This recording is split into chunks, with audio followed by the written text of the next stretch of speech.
I have stuff in my teeth. No. Okay. Wait. Now you do. Hey, everybody. This week on As Good As It Gets, the podcast, you're going to find out a little bit more about us and where we came from. All while having a whole lot of fun. Cue the music.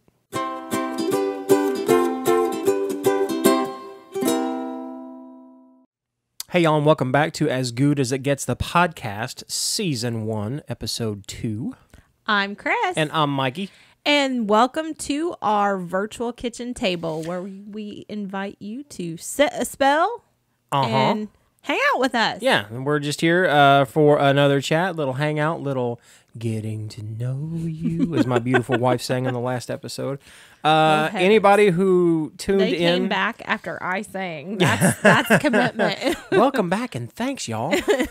For those of y'all who were with us on the previous, what do you call it? I guess you called it the prologue podcast episode, where we just kind of laid out what we're going to kind of figure out what we're going to do here. You heard that this first season that we're doing is going to be kind of a history lesson, kind of a getting to know us. For the Crock Posse members who want to know us a little bit more, here's your chance. For those of y'all just joining in, well, you're getting ready for a ride. So yeah, that's our rough outline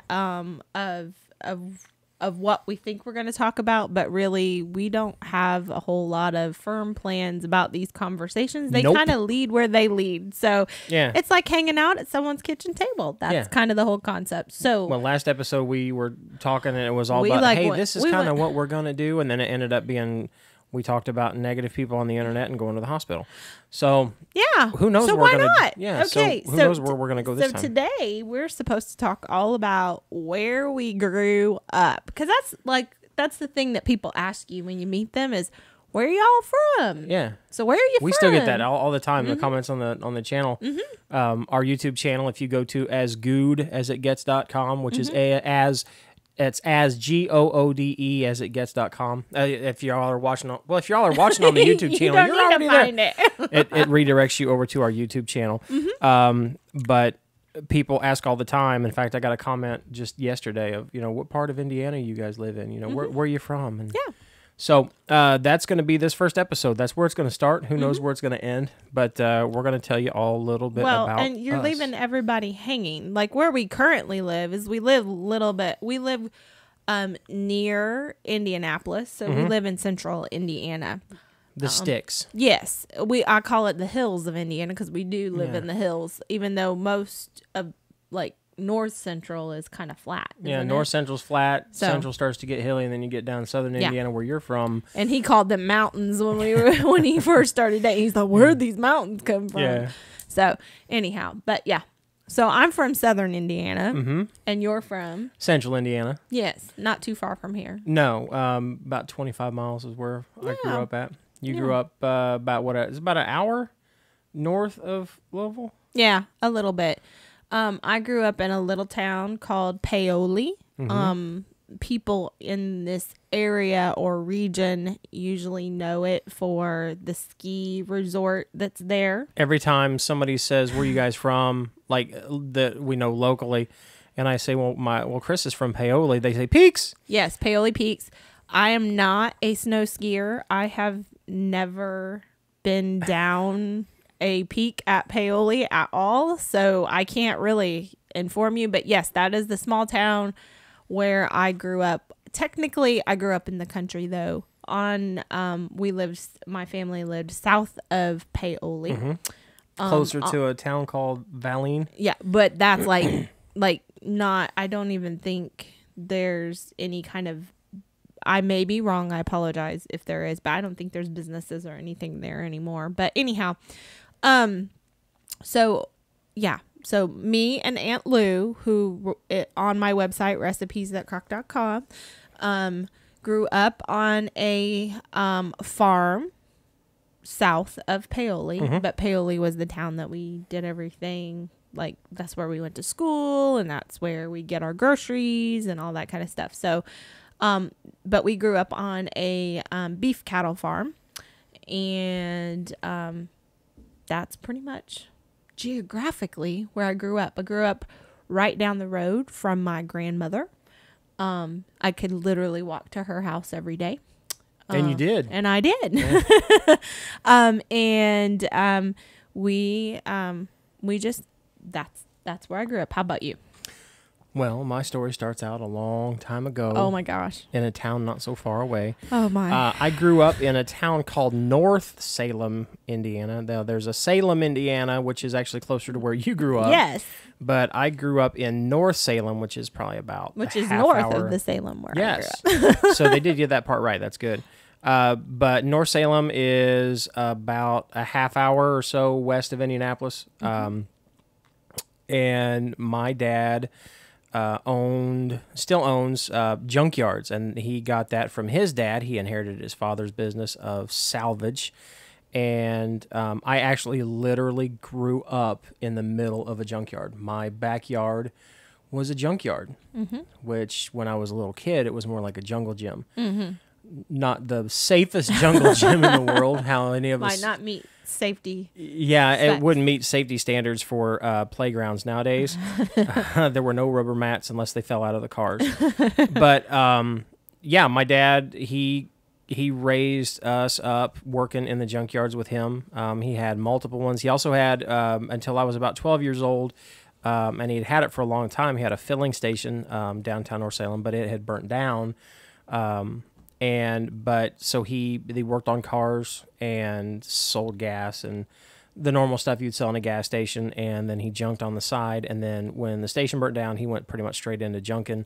And we raised some cattle and some hogs at the same time. So dad was kind of like a jack of all trades when it came to business wise.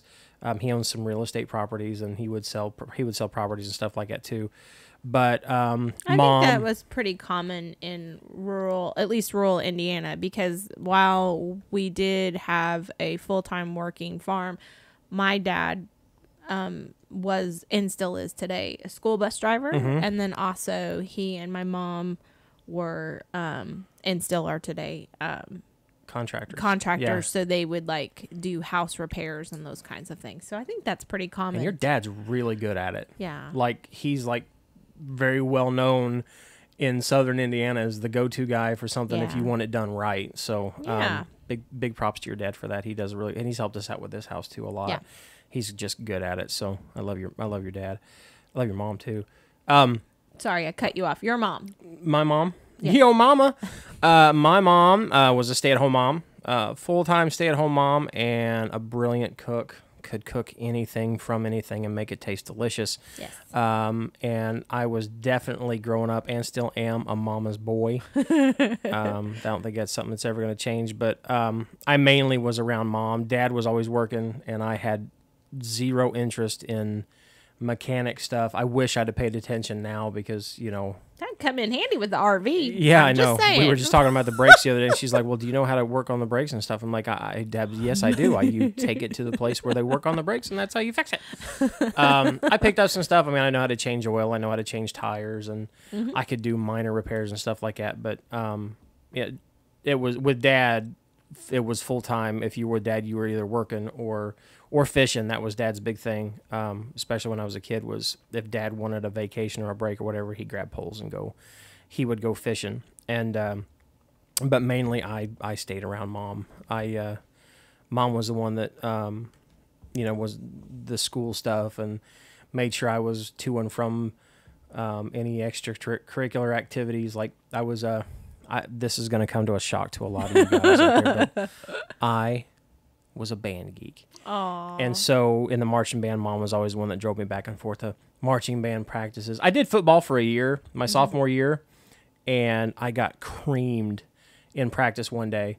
I still remember I didn't know what to do. I still couldn't figure out where I was supposed to be. They made me a lineman, and I was just supposed to stand there and block people. And I stood there and be a wall. I didn't know where to go or anything. I couldn't read a playbook to save my life. But I remember being in this, it was the week-long football practice that the football camp, mm-hmm. and I remember the play, and I stood straight up, and I got double-teamed by Kurt Ross and Thomas Roseboom. That's right, boys. I'm calling you out on this because I just remember at one point I was in the air, and at the next point I landed. Was it? Yeah, I was in the ground, and I remember laying there, and Kurt is a great guy, and Tom is too. They were both really good guys. They were nice guys, but when they were on the football field, they were absolute maniacs. Like I remember Kurt put a guy in the hospital during a football game one time. He was just one of them farm boys that, that's how he got his massive size. Was he was a farm boy, and then he come in and played football. And I remember looking straight up in the air, and he just kind of looks over the top at me. I don't even think he said anything. He just smiled, like, "Welcome to football, Goode." and I just remember laying there in a daze, in so much pain. And at one point, I even said, "I want my mom." 15 years old, I wanted my mom. And I could hear the band. They were practicing at the same time. They had their band camp practice. And I remember hearing the band, and like that was music to my ears. I stuck it out, and I stayed the entire season, and then went back to my music teacher, Mr. Frederick, and said, "Can I come back? Because I've done my stint as a football player. I don't even know how to say it. I was such a band geek." So, yeah. But yeah, I'm a band geek and a mama's boy. Mm-hmm. And a drummer boy. And a drummer boy. And now I'm a guitar boy. And I like plays. I was in plays. A lot of people still know. Here I am, 40 years old. I've been out of school for over 20 years, over 25 years almost. Yes. And a lot of people still know me as the lion from. Yes, you should do your impression. Someday I will. It's on a YouTube video. Oh, you should do it now. Come on. It's not where I was going with this. Well, that's where I'm going. Yeah. Put 'em up. That's all you get. If you want to see more, ask somebody with a VHS tape. I love it. Well, what about you? What'd you do? Oh, goodness. I was trying to think of that. I was really into youth group. I know this sounds like, sounds really, what am I trying to say? Really wild child. Yes, I was such a wild child. I was really into youth group. I very much enjoyed hanging out with that group, and then also going to the different concerts and that kind of thing. I think we mentioned last episode about Toby Mac. I was a huge DC Talk fan. Still am. You is. Yes. And I just loved that whole world and that whole culture of all that stuff. So that was pretty much where I was. I was also even back then writing and falling in love with that. I was in the TV production kind of stuff. I mean, and yearbook and the newspaper. So that was kind of, it's not a real big leap where I ended up writing on a blog and here with you and all that kind of stuff. But those were mainly my activities, just kind of to the beat of my own drum. You've got to tell them the story, because you're talking about youth group and being involved in church and stuff like that. Are you still the reigning Bible trivia champion? Yeah. So whenever I think one of the stories my family loves to tell on me is because talking about what a wild child I was, that we went to the fall festival, and there was a game where there was this Bible trivia box of questions, and every question you answered in the box, you'd get a piece of candy kind of thing. And so I sat there all night answering. I literally answered every question in the box. And so instead of just like, I'm sure they gave me candy too, but they literally gave me the box to go just gave home you the candy and said, "Here, yeah, this is yours. You just take it." Yeah. So anyhow, no, that I was like I said, I was a real wild child. But anyhow, that has a whole nother layer to it. So tell me about your influences growing up. Oh goodness. Who helped shape Cris Goode is? Oh my goodness. Well, hands down, my mom and my dad.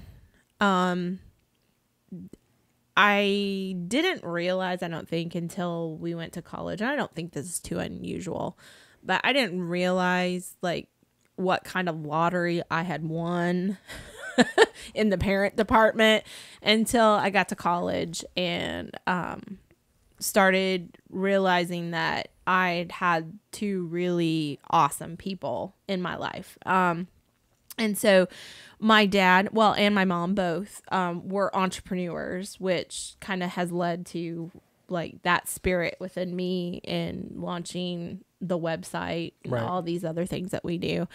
They were entrepreneurs. They were people who were so very resourceful.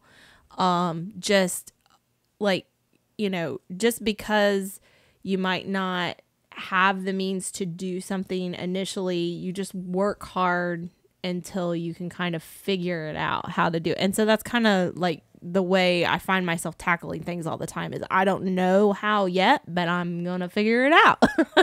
And so that's what they have, an amazing work ethic. And they just try to do the right thing. And so, and that's something, and within that, they also very much have always encouraged me and my sister to think for ourselves, which I think has been very important. And I think that that's probably more accepted this day and age than it was maybe when I was growing up, to kind of think for yourself. But like going back to the Bible trivia conversation, you know, when one of my memories growing up is we would come home from church and my parents would have a conversation with me on a regular basis of not just what did you learn, like what is the Bible story that you learned, but what do you think about that? And, you know, how does that apply in real life? And we've always had these really awesome spiritual conversations that are also just a basic life skill of thinking about things critically and thinking through of how things apply. And thinking for yourself. Mm-hmm. You know? And not just taking everything just as it's given to you kind of thing. Not that you're skeptical of everybody, not that at all. It's just more or less like kind of take a moment to digest what's going on. And so they really embedded those skills. And that was like one of the most influential forces in my life. Just having a safe place to have people that I knew were always on my side, always fighting for me, always encouraging me, always. I can still remember, I'm first generation college student, oldest in my family. So going away to college was a super scary thing for me. It was like a completely, I did not have anyone in my life that I knew well that had ever went to college. So it was like completely foreign to me. And I can still remember the first time when we got there and my dad went and walked with me, and I'll still remember this. And he was walking with me and talking with me the whole time, and he was laying out a vision for me. And it was the most, it was such an impactful situation. So it was something as easy as we were walking by the volleyball courts, and he was like, he knew that I enjoyed playing volleyball. And he would talk about, look, over here is a great, you know, you could play with volleyball with your friends, or, you know, this is the building where your math classes are. And, you know, those kinds of like, just, he walked the whole course with me and kind of gave me a vision of what was possible of this scary place that I was being left all by myself to go figure out. And so it was just a true, I've always thought of it as a true example of leadership, because it was, which I'm a leadership junkie. I love reading about and watching movies and stories about great leadership. And it was just such a vivid example of leadership for me, because it was him helping lay a vision of what was possible for a scared kid who had no idea what she was going to do. Right. So now, one thing he did not say was, you're going to meet a boy in 2 months and fall head over heels, and you're going to get married while you're in college, because that was not within his vision, at least at the beginning. I don't think it was in our vision either. It just kind of happened. So anyhow, but that's on down the line. But no, so who influenced you? I mean, I have other people too, but those are the 2 key players for me.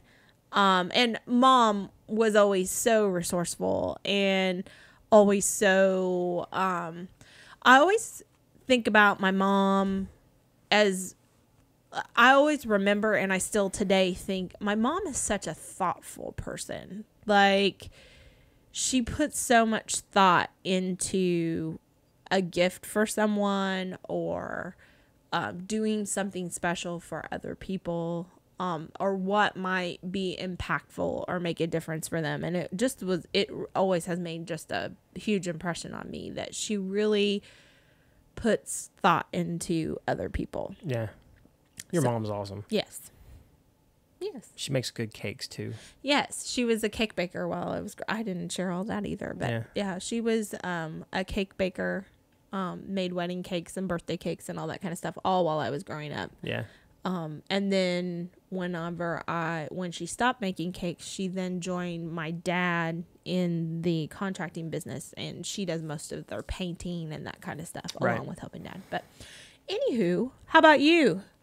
Well, I mean, I could go the mom and dad route too. Dad really instilled a hard work ethic with us, that you work for what you got. You know, Dad was, inherited the junk business from his father, and his dad had him growing up in a junkyard. But you work hard. You work really, really, really hard. And he liked to play hard too. Like I said, but one of the things he loved to do was, he'd go fishing. And that's the other thing was, you got to learn how to enjoy life as well. And I don't fish as much as I'd like to. I'd love to, though. I mean, with Addie, I love taking her fishing. Lopper. Yeah. Addie's first fish, she screamed real loud, and I even got it on tape and said, "Daddy, I caught a lopper," because she was like 3 and she didn't know what a whopper was, so she called it a lopper. But now Dad was a very hard worker, and an honest worker.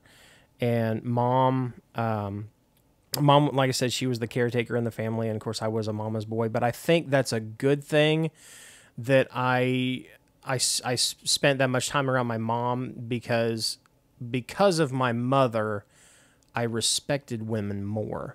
I respected the girls. Like, you can ask any of my high school friends that are female, and their parents were like totally comfortable with me being over there with them. I stayed the night over at a friend. I don't want to say a girlfriend's. She was a girl and she was my friend, but she would always have parties and sleepovers and stuff. I'd be the only dude. You were just one of the girls. I was. You asked them, and I was one of the girls. And that's just because, I guess, maybe because I didn't have a lot of. I had guy friends growing up, but I didn't like football. It hurt. But, and I wasn't into sports. I was into music, and nobody else really was, and so, I was kind of an awkward kid when it came to that, but I was a very social and awkward child at the same time growing up. And so I think that's what put me into music. I think it was, I had to get creative on how to make friends in a way. So I think that's where I birthed my creativity from. But, I would say other influences, were Mr. Frederick, who was my music teacher. And in that, he was a very harsh teacher, and he wanted nothing but perfection when it came to music. And here we were, a bunch of awkward teenagers trying to play, but he could take an awkward teenager and have them mold them into something that would play something perfect. And the one thing that I gleaned from his teaching was, you do it right, and you do it over and over and over until you do it right. And then you keep doing it right until you can do it without thinking about it. And so, especially in music now, writing music, playing it, I will play something until you want to shoot me or beat me over the head with my guitar, because I will play it over and over and over again until I can play it without even thinking about it, and it's perfect when I play it. that didn't just happen with music. That happened with my work ethic. So I took my dad's, you work hard for something. And then I took Mr. Frederick's, you work until it's perfect. And then it made me, I think, it made me a good worker. I started working for the railroad back when I was like 23, I think, and did that for 17 years. And I got really, really good at it. And it's just because I had that work ethic of I'm getting paid to do a good job. I'm getting paid a lot of money to do a job, so I should appreciate it and do a good job. And it elevated me. I could have went into management, I think. Well, I know I could have, but I chose other options, like being with my family more, which was totally fine with me. But then I guess other influences, one for sure, and this is later on. This is when I was getting out of my awkward teenage phase into my my more adult phase, was Roger Bear, who is he was our campus minister when we were in college, and he was our minister. He was our pastor while we were going through college, and just a really good friend. But he kind of instilled a conscience in me, because when I was a kid, I didn't have much of a conscience. I just thought I was perfect and I could do whatever I wanted to do. Oh, my word. I think that's called youngest sibling syndrome. I thought I could get away with. I mean, I wasn't a bad kid by any means, but I wasn't the best kid, I guess. But the influences, I guess, in high school, though, my aunt was one for sure. My dad's sister, Aunt Doris, she's the one that taught me how to sing. She's the one that made sure that I got up for church every Sunday. And so I had that. I had it instilled in me what it was to walk a moral line through that. But as a kid, you don't necessarily want to keep walking that line. So, I was doing dumb kid things. I wasn't like stealing stuff, or I wasn't doing drugs because I knew my mom would kill me. Yes. But I do remember. You were busting the buttons off of jackets, I've heard. Yes, I did that to make Gary Tentler laugh on the bus, and I just ripped the buttons off my jacket. I was trying to be like the Hulk. Jacket. My mom just bought that jacket for me, and it wasn't like the button-ups. It was like they were snaps.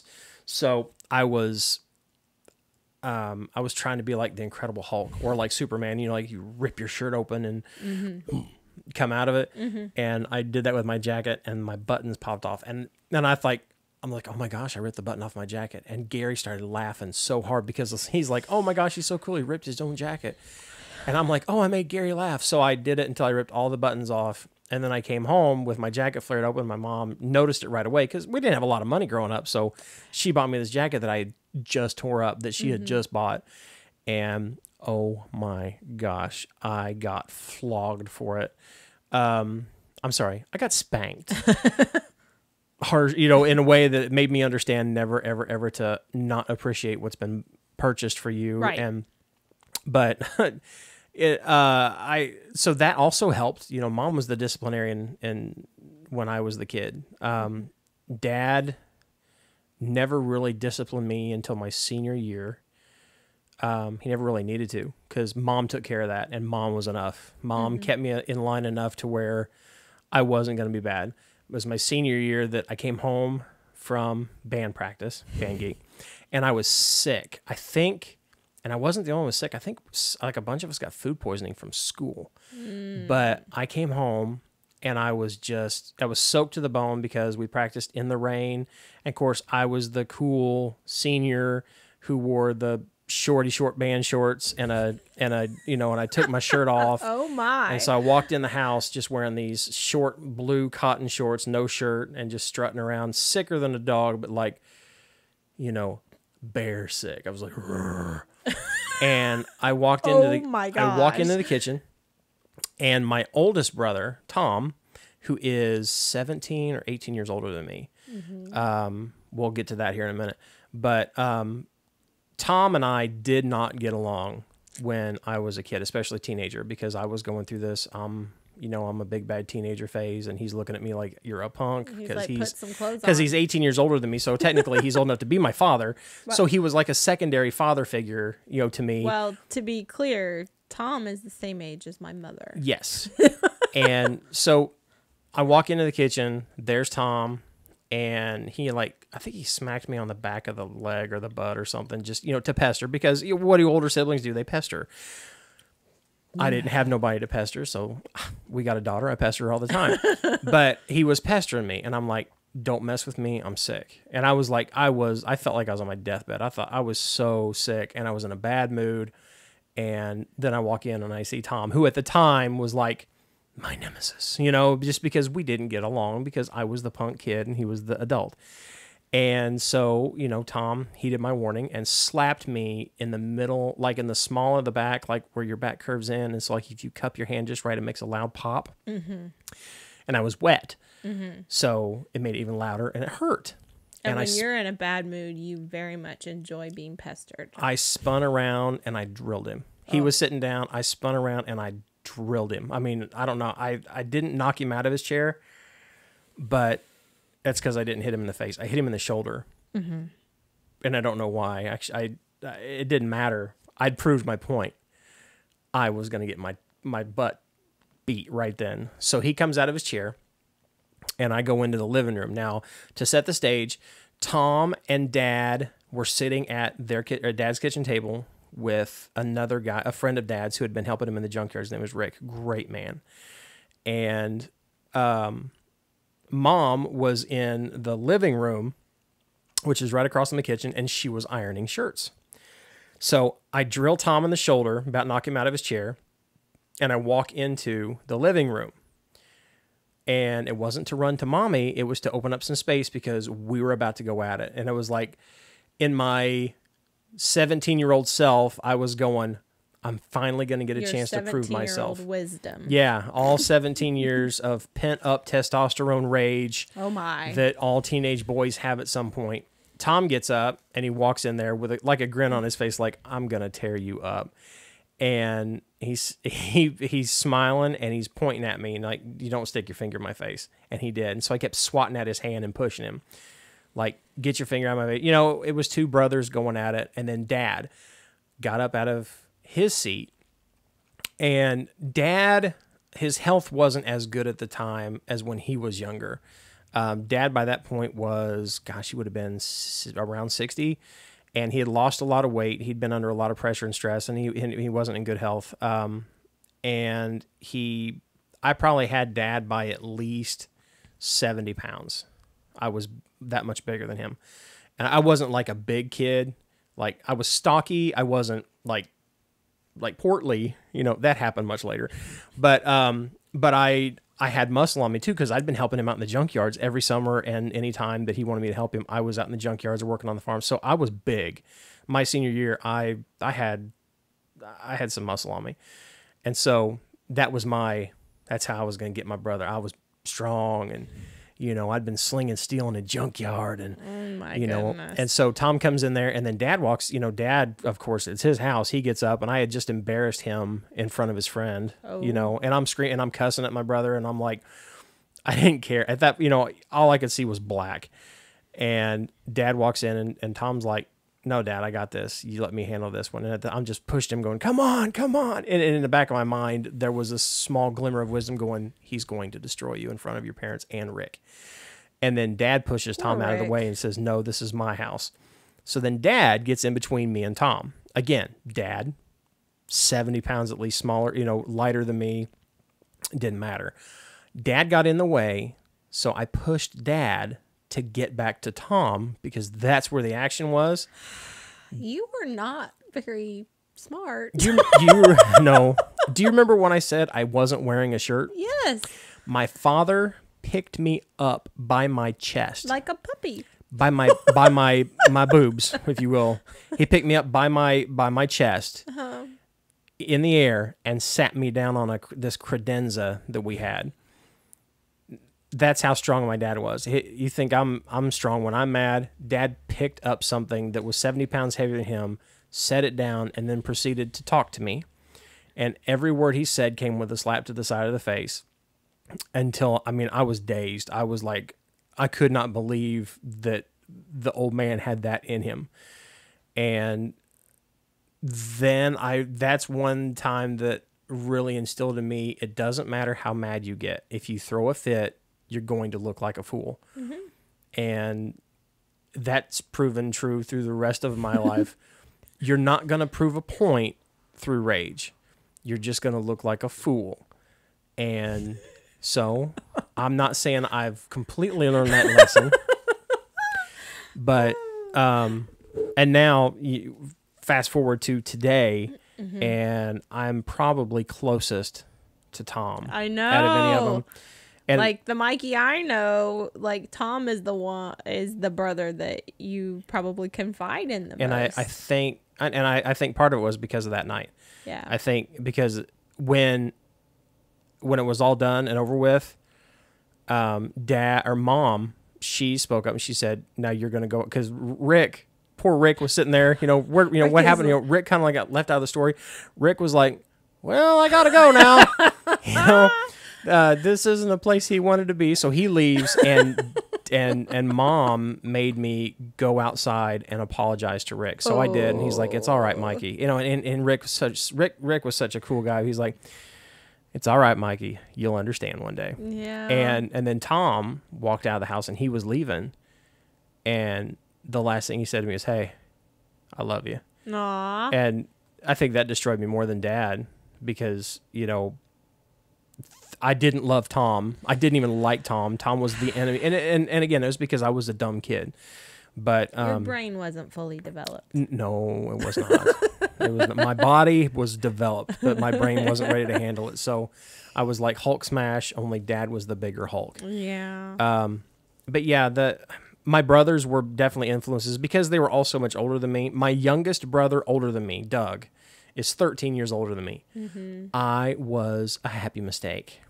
For sure. And a spoiled little boy. And so all the other boys had grown up and gone. So when I was, Doug was still in the house for a little bit till he graduated graduated high school.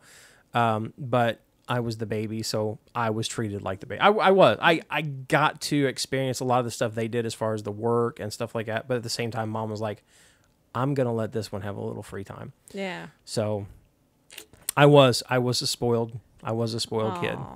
Yeah.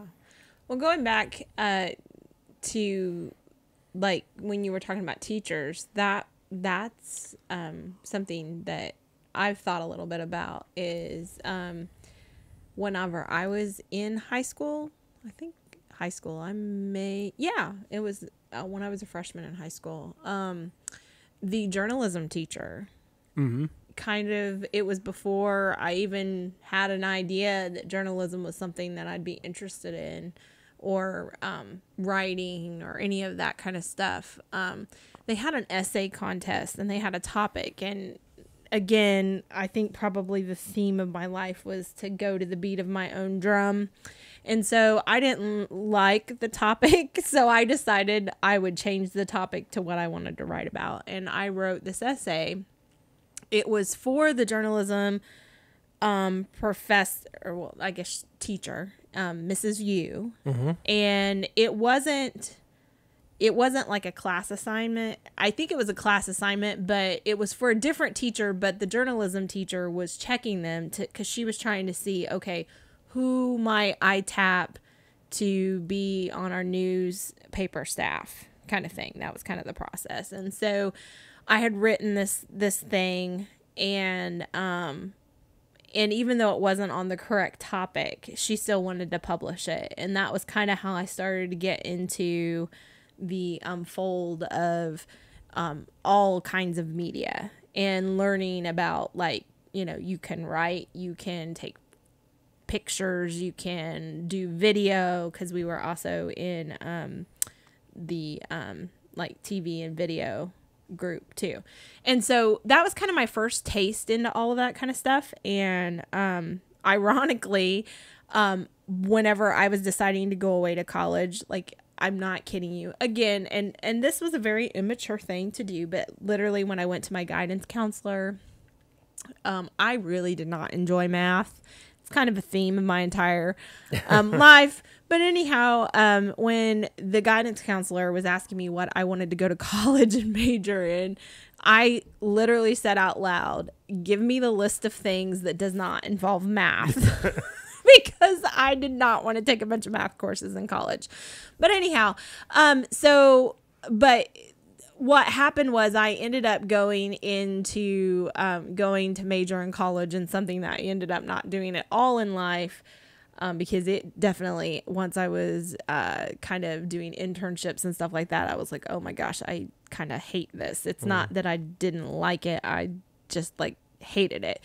But in the meantime, I had all through high school been in the newspaper, and I had been working on the newspaper, worked on the yearbook and all those kinds of things. So when I needed a job in college, I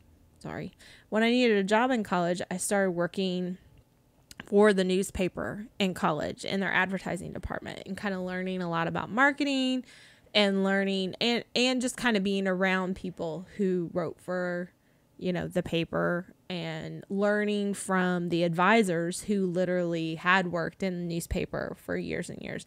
And so those folks, from Mrs. U to the folks at the newspaper, all kind of influenced me to the point where whenever I realized, yes, I went ahead and got my college degree and all that kind of stuff, but I do not want to go into that field.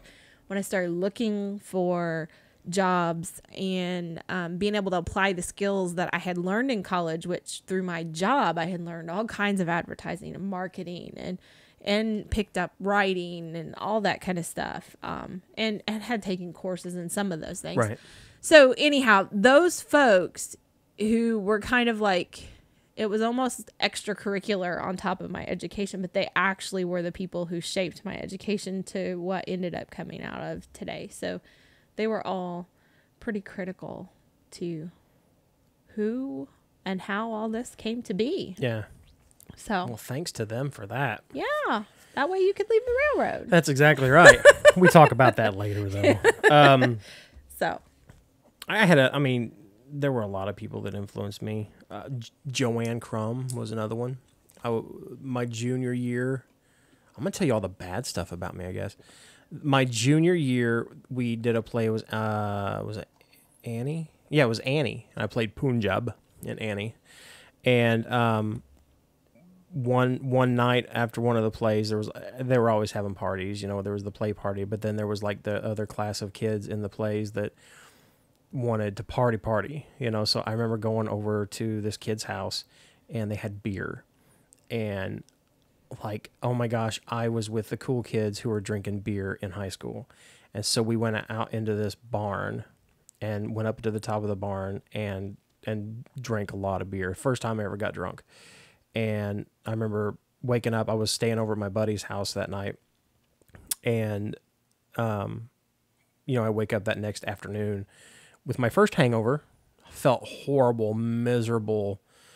And so then we only had like an hour or so after we got up that we had to be back at the school for the afternoon Saturday play. And so we show back up at the school, and Jenny Crum, who I went to high school with, Jenny Crowder now, but her mom was doing my makeup, because Punjab was like an Arabian or Middle Eastern man, with the wrap on his head and everything.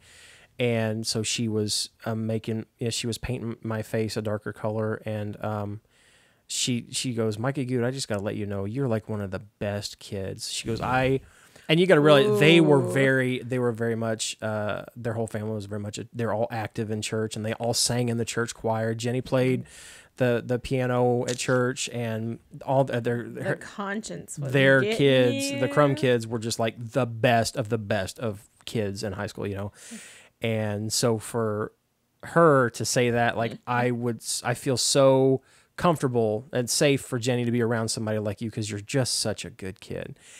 Where the night before I'd gotten absolutely trashed at a party, and I felt like she had no idea. She had absolutely no clue what had happened the night before. But at that point in my life, I feel like God sent her to do my makeup. To get in line. Because I felt so horrible after that. So much so that I wrote her a letter. Uh-oh. And I said, I just want to let you know.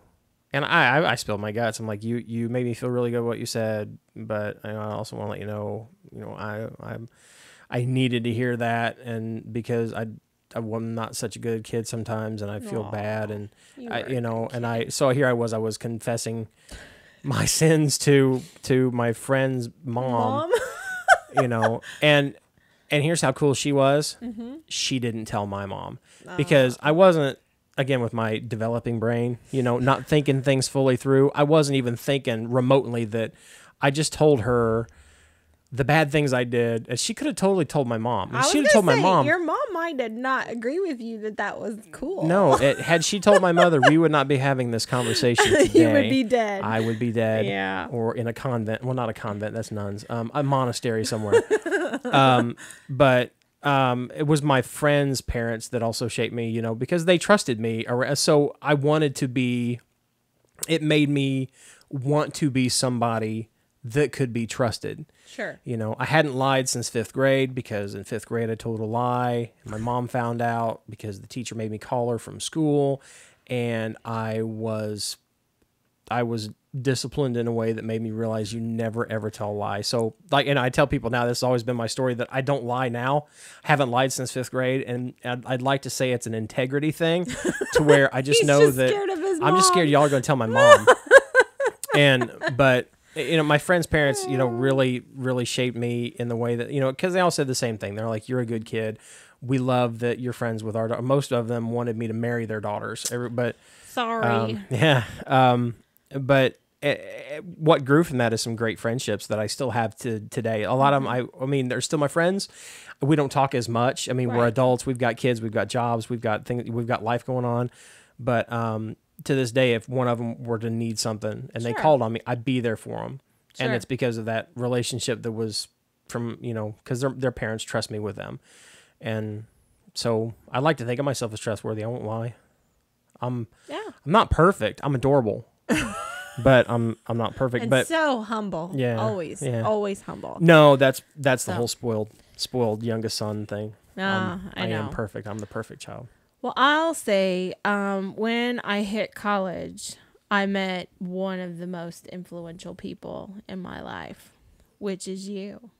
Oh, it really was? Oh, he didn't think. He thought I wasn't going to say him. Yeah. But no, because I think for a long time, like, I had a really great family foundation. Like I said, I had my parents, I had my grandmother down the road, and in a lot of ways, especially in those teenage years, my grandmother was like my best friend in the way that I would go and see her every day, and she'd just let me talk, and I would talk and tell her everything that's going on. I'm sure she had no idea who half the people or half the things I was talking about, but she was just a great listening ear, and we'd go on walks and all of that.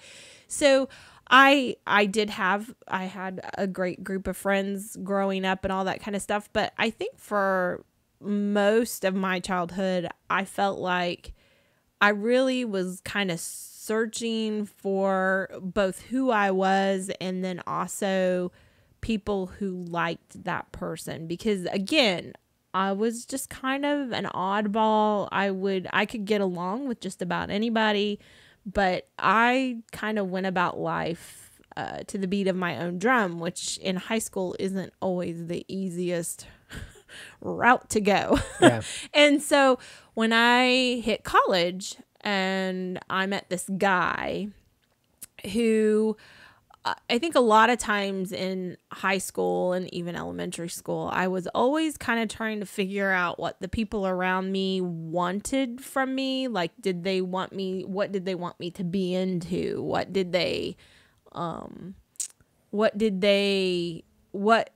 Everything was kind of, I was kind of always trying to adjust to what it was, and that's not necessarily their fault, but what it was they liked and what they wanted to do. And I tried to it was always like playing keep up, kind of like, in a lot of ways, when it came to friendships and those kinds of things. And then I met this guy who, like, you were never interested in me, like, becoming a chameleon to whatever it was. You were like very adamant about knowing what I liked, who I was, and like as I'm figuring that out and all that kind of stuff. And it was like this weird thing to meet somebody who completely liked you for exactly who you were and wasn't interested in you pretending to be anything else. And it was a life-changing moment for me. Well, I think the reason I was that way is because, especially in college, you're coming out and you're trying to conform again. You come out of this high school thing where you've got your friends, you've left them all, you're going to college. Right. So then you're trying to find your way, and a lot of times to find your way, you mold your ways to other people, when you form their habits. And it's not anyone else's fault. It's just kind of like a way to adapt or kind of figure out. But I think I can remember things feeling so foggy for so long. And then all of a sudden we met and it was like, click. Yeah. I was like, this is different because like I can actually get to know this person because I don't have to pretend to be anybody else. Yeah. I can just be me, whoever that is, and he seems to like that. And and I think from that point forward I began to seek out friendships that were that genuine, and it like had a total trajectory for my like personal and friendship life is that like the bar has been set. and so that's kind of the basis that all that grew from. Well, I'm gonna feel bad if I don't say it, but I mean, my biggest influence for sure is you. And I'm not just saying that because you said I was your mind, but he's just saying it back. Yeah. I mean, if you weren't a big influence on me, then 1, I wouldn't be a good dad. 2, I'd be a horrible husband. 3, my goodness, you wouldn't have employed me, but that's because you were, out of everybody in life, my 2 biggest cheerleaders were my mom and you. And you have never, ever in our relationship limited me. Excuse me, from, that was a belch. I wasn't crying. For those of y'all listening He's tearing up. I shouldn't drink fizzy drinks while I'm here. But you've never once said you can't do that.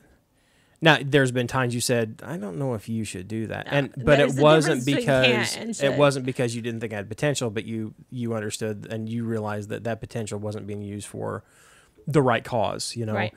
But your response back wasn't, you're not good enough to do that. It wasn't even that's wrong. It's like, you're so good at what you do. If you just changed your direction with it, you could be great. Right. And that's why I am where I'm at now. And I think that directly comes from my parents, to go full circle, because that's kind of how they always approached. And they still do. Yeah. It's one of those things that's really kind of mind boggling when now as an adult, and I think back on it and I think, just that visions were painted for me of the I mean, I literally have a job right now that did not exist when I was in high school. Yeah. Like being able to have the foundation and the roots of a family that has always like pushed and said, really you can do whatever it is you put your mind to. Yep. And you can ask Addie. Like, another big mantra when I was growing up was, well, if it's easy, anybody could do it. Oh, that is your dad through my and through. Dad said that to me all growing. I mean, it didn't matter if I was whining about like how difficult it was to put up the dishes from the dishwasher, or if it was a big project and I was like kind of hitting a wall or something. It was always, and that was always said with the expectation that you're not just anybody, you're somebody who can figure this out. So get to it. Yeah. And so, I always, whenever Miss Ad is grumbling about something being difficult, I don't even say that. What I say is, I either say, do we need to call Papa, or what would Papa say about that? Yeah.